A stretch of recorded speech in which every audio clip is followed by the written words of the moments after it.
Mi nombre es Felipe Bárcenas, te saludo desde Morelia. Bien, ¿Cómo estás? muy bien, ¿y tú? Bien, muy bien. Muchas gracias por esta lectura del 7º capítulo de tu libro. Con Eh, mucho gusto. Como te decía bien, este encuentro virtual contigo se debe a la promoción de tu libro Gracias, papá, donde le Sí, rindes un homenaje a tu papá, pero para el resto del público es el primer actor. Para nosotros es el primer actor Héctor Suárez. Una imagen claro. fuerte, de carácter fuerte, pero en este libro muestras esa parte cariñosa, como ya lo estabas leyendo, esa parte amorosa y al pendiente que el público no conoció. Mucho del público podrá tal vez reflejarse en esta relación con sus familiares. Esa es la pregunta. ¿Dónde podrían comprar el libro? Y quiero aprovechar y hacer una segunda. Tu relación de amor con tu papá, esas enseñanzas que te brindó y las herramientas personales y laborales con las que te dotó para la vida, muchas Ujú. personas pudieron no haberla tenido con sus padres. Para quienes no tienen o no tuvieron buena relación con ellos, ¿qué les podrías decir o por qué los invitarías a ellos a leer este libro en el marco del primer aniversario luctuoso de tu papá, Héctor? Bueno, primero que nada, yo creo que cuando eres honesto, cuando se habla con verdad, cuando te abres por completo y conectas con una historia, automáticamente conectas con el lector. Creo que está lleno, es un sube y baja de emociones. De pronto estás muerto de la risa y de pronto te conmueve todo el relato. Creo que independientemente de la relación que tenga una persona con su papá, con su mamá, con alguno de sus tutores, abuelos o tíos, si es que no tuvieron papás, si fueron los tíos, tutores o abuelos quienes los criaron, se van a ver identificados. A todos nos educan más o menos de la misma manera, más o menos. Nos hablan con diferentes palabras. El significado de las palabras no importa, sino lo que nos dicen, lo que nos forman. Entonces, a mí me educó así, mi papá era muy mal hablado, no se le oían nunca mal las palabras, porque su abuela fue así con él, era muy claro, a mí me quedaba clarísimo las cosas que me decían, lo puedes ver aquí, cómo me habla de claro, hablando de la muerte, hablando de soñar lo imposible, hablando de cómo vivir y cómo enfrentarte a todos los problemas o a los retos que tú te pongas en la vida o los que la vida te ponga a ti. Es muy claro, muy fácil de digerir y yo creo que cualquier persona de cualquier estrato social, aquí no importa eso, lo puede entender, lo puede leer y se puede identificar. ¿Qué pasa con tu segunda pregunta? Yo creo que van a conocer al verdadero Héctor Suárez. Incluso hasta yo en este momento, cuando todas las personas públicas, políticos, deportistas, actores, cantantes, gente pública, eh, siempre que están ante una cámara, de pronto están metidos dentro de una persona, un personaje que se crean para hablar ante los medios. O sea, nunca conociste a mi papá cuando se cerraba la puerta y cómo comía con nosotros, cómo viajábamos, qué platicábamos, cómo hablábamos. Y eso era lo que yo quería mostrar, no porque me interesaba mostrar la vida íntima, sino porque creo que sus enseñanzas son fundamentales y eran importantes de compartir con los demás. Por esa razón escribí el libro. Eh, por eso no es ni una biografía, pero pues también es como novela, pero también son, en realidad son las grandes enseñanzas de un maestro a un discípulo. Quítale Héctor Suárez, quítale qué nos pasa, y si esto lo lee un chino traducido al mandarín, lo entiende perfectamente y se identifica. Lo lee un alemán traducido al alemán y sin la necesidad de que sea Héctor Suárez, lo importante es el fondo, no la forma. Y eso era en lo que yo puse mucha atención.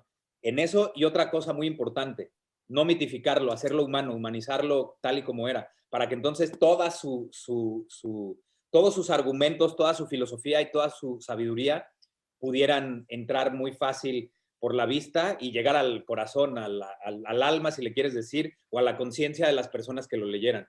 Yo creo que por esa razón está en todas las librerías la sección de superación personal. Pero ¿dónde van a Este, comprar el libro? Era otra de las preguntas. esa te la quería contestar con ironía y con sarcasmo, así de pues en una farmacia, ¿no? En una carnicería, en una sucursal automotriz, pues ¿dónde se compran los libros, mi querido Felipe? En todas las librerías, en Amazon, en iBooks, en Google, en El Péndulo, en Gandhi, en Sanborns, en El Sótano, en Porrúa, en el aeropuerto, todas las librerías de todos los aeropuertos de la República, ya lo tienen en todos lados. Recibo fotos de las personas que lo compran, se toman fotos, me las mandan, entonces está en todos lados. Si en Morelia todavía no llega a alguna de las librerías importantes, seguramente ya lo tienen en su bodega lo están capturando y no tardan en subirlo al piso. Perfecto. ¿Va? Muchas gracias. Gracias por estar aquí y un abrazo hasta allá. Gracias a ti, Héctor. Perfecto, pues de nueva cuenta, Héctor, reitero, a un día de que se cumpla el primer año luctuoso, el primer aniversario luctuoso de Héctor Suárez, estás promocionando este libro. A un año de distancia y todos los mensajes de amor, esas pláticas que compartes también en tus redes, como si estuvieras hablando con tu papá o contándole cosas, ¿qué más te faltaría por decirle? En este momento nada. Le escribí un mail horas después de su muerte, minutos después de que se lo llevaron a cremar, y le acabo de escribir un libro. En nuestra vida, nos dijimos todo, no me quedó a deber nada y yo creo que no quedé a deberle nada. Hablamos absolutamente de todo. En ese sentido estoy muy tranquilo. Y no sé más adelante qué más pueda yo recordar para decirle, pero cada vez que lo haga, seguiré escribiendo, seguiré subiendo cositas a mi Instagram. Este no va a ser el último libro que escriba. Después de haber descubierto que puedo escribir así, como decía Víctor Hugo Sánchez, quiero seguir escribiendo. Es algo que me gusta mucho y que hago desde niño, pero me daba pena y miedo que me leyeran. No, lo único que me gustaría es pasar otro día con él. Eso estaría increíble. Un día con él, 24 horas. Héctor, la Pero realización... 24 horas, ojo, 24 horas después de este año. Un año después. Sí. Héctor, la realización de este libro sería una tipo sanación del alma, una última plática, a lo mejor un agradecimiento de ti hacia tu padre, y también mencionaban al inicio de que podríamos esperar una segunda parte de Gracias Papá, No creo. A lo mejor una reedición y 2 capítulos más que se pudieron haber quedado en el tintero, pero una segunda parte no creo. Creo que lo finalicé muy bien, por eso les digo que el final me encanta. Quizás en una reedición más adelante, una edición especial, puedo meter 2 o 3 capítulos nuevos, pero no, está terminado. A mí me encantaría, por ejemplo, podría ser un capítulo extra de un año después, él y yo juntos platicando, ¿no? Y es simplemente a la imaginación qué podríamos platicar. Estoy feliz, estoy contento y hay algo que no les dije y creo que ni mi editorial querida lo sabe. A ver, cuéntanos. Hay una playlist en Spotify, en mi cuenta de Spotify de Héctor Suárez Gómez, que se llama Gracias Papá, y es la música con la que yo escribí todo este libro, y con esa música lo pueden leer.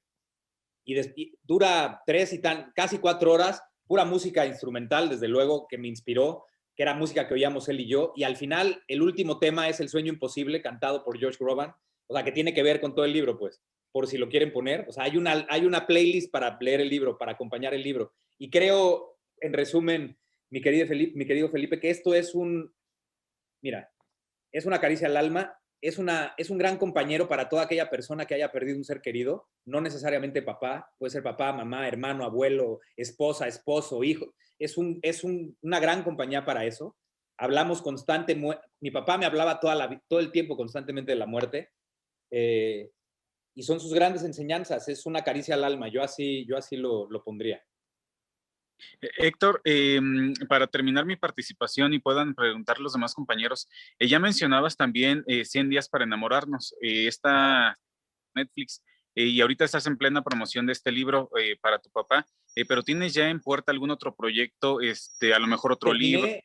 Terminé hace un mes Armas de Mujer, que te digo que era para la plataforma de NBC Universal Telemundo, que se llama Peacock.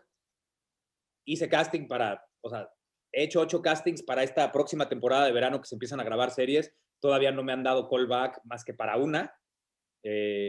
Vamos a ver qué pasa. Estoy dando mi taller de comedia honesta a la generación número 15, y esto lo hago por Zoom, entonces ha puesto muy padre porque se conectan de todo el mundo, se inscriben de todo el mundo, y esto lo voy a hacer crecer, lo voy a llevar a empresas y demás. Entonces, en ese sentido, mi cabeza siempre está ocupada. Para quien se quiera conectar a estos talleres vía Zoom, ¿dónde pueden encontrar la información, Héctor? Cada vez que abro una generación nueva, subo la publicidad ahí a todas mis redes sociales.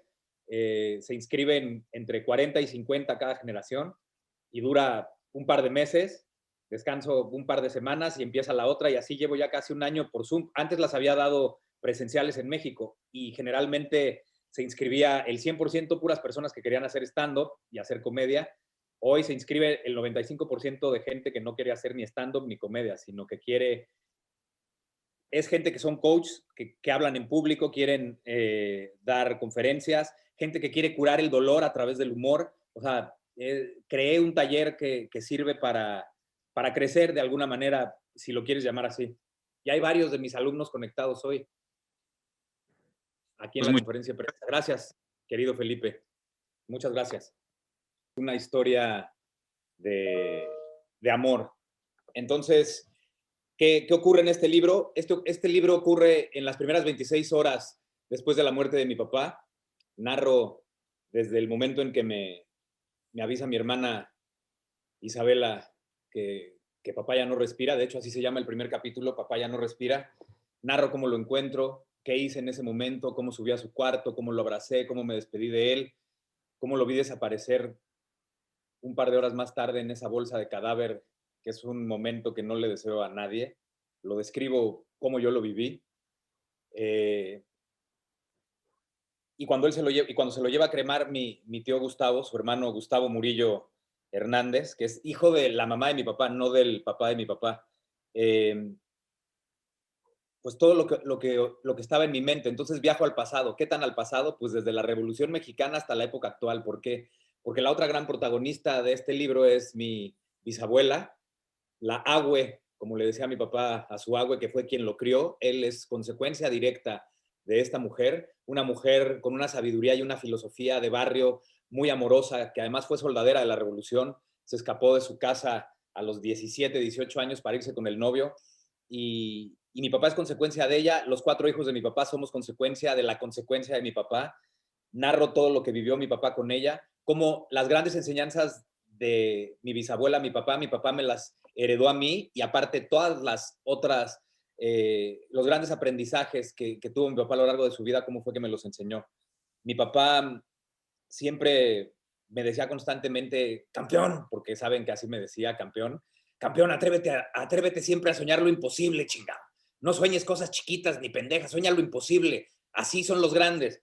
Entonces hay un capítulo del libro, el número 7, que se llama Atrévete a soñar lo imposible. Durante estas 26 horas que les digo, que pasan durante la historia que cuento en el libro, recorro la casa, entro a la bodega donde él tenía guardadas todas sus cosas, su vestuario, sus premios, recortes de prensa, programas de mano de todas sus obras de teatro.